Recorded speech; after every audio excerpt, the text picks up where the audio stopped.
Welcome back to Cole's Arcade. I'm Cole, and this is my arcade. Today, we're talking about the Batman Arkham series. Arkham Asylum was revolutionary, and Arkham City expanded on everything good about it. Arkham Origins seems to be the black sheep of the Arkham games, but I personally liked it. Not as much as the others, but I don't think it was a bad game. I do think it could have been a lot better, particularly with the main villain, but I mostly enjoyed it, and that's what matters. As for Arkham Knight, there were a lot of complaints about it. I thought it was great, but I definitely understand some of the problems people had with it. First, let's talk about the Batmobile. It seems like a lot of people thought there was an over-reliance on it. Personally, I really liked the Batmobile when it made sense. The tank battles were fun for the most part, the chases were decent, I liked just driving around the city. But there were some areas where... I think the best way to describe it is like this. Sometimes when they used it for puzzles, or when you needed to figure out how to call it in somewhere, it felt like they threw those in for no other reason than to justify them putting the Batmobile in the game at all. But they didn't really have to. In other words, if you took out all the parts where the Batmobile was brought in unnecessarily, it would still be a worthwhile addition to the game. So I think they overdid it just a little. The other major thing about the game was the Arkham Knight's identity. I mean, come on guys. I went into the game thinking it was one of two people, either Jason Todd or Thomas Elliot. But right away, from his speech and mannerisms, it definitely seemed like Jason Todd. The only thing that made me doubt it is that they advertised a Red Hood story pack alongside the game. So I was thinking if the Red Hood existed in the Arkhamverse, then Jason shouldn't be the Arkham Knight. However, after the whole movie studio section where they just shoved the Jason Todd story in your face, it just became so obvious. At that point, I was just confused as to how they would do the Red Hood and Arkham Knight. Also, the Red Hood DLC, like most others, was so underwhelming. I don't care if I got to play with him in the challenge modes. I want more story. Anyway, I think the Arkham Knight should have been Thomas Elliot. Now, you would need to rewrite a few sections of the game for it to make sense, but how cool would it be when you get to the Arkham Knight, beat him up, rip off his mask, and see Bruce Wayne's face inside? That's awesome. Okay, now that I've discussed all that, it's time to move on to what they could do in the future. Now, I'm not really a fan of the ending to Arkham Knight. Like the rest of the game, there's a lot I would have done differently. But we have to work with what we got. I would like a game for Nightwing. Now, side note, Nightwing is my favorite superhero, and my favorite love interest for him is Barbara Gordon, and it bothers me that she got paired with Tim Drake, despite the fact that Tim Drake is my favorite Robin.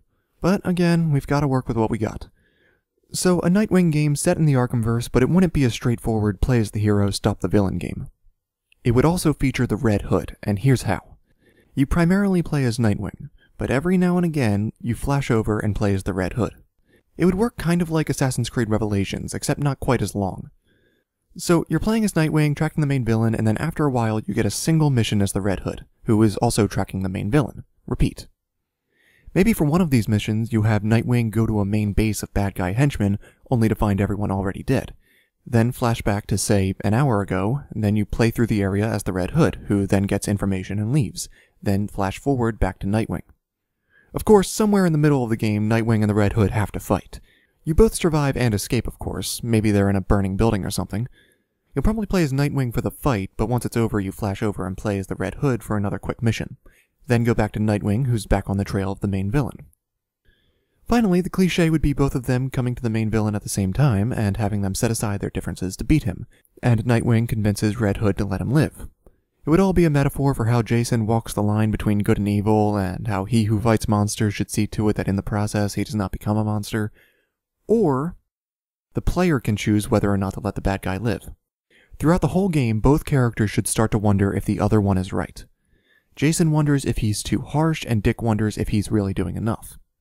When it comes to the end decision, the letting the bad guy live ending would focus on Jason wondering why he's even doing this anymore, if Dick was right and he should change his ways, and what he's going to do next. But it should also feature Dick reaffirmed and satisfied that he's doing the right thing, and is on the right path. The killing the bad guy ending would still feature Jason wondering if maybe Dick had a point, but he still leaves and continues down his dark path, because that's the kind of character Jason is. Doubt and compassion suppressed by anger and hate. But it would focus more on Nightwing, thinking about what happened to Jason and how he became who he is, and thinking, I won't let fear and anger consume me the way it has him. I know who I am and why I fight. I just hope Jason learns too.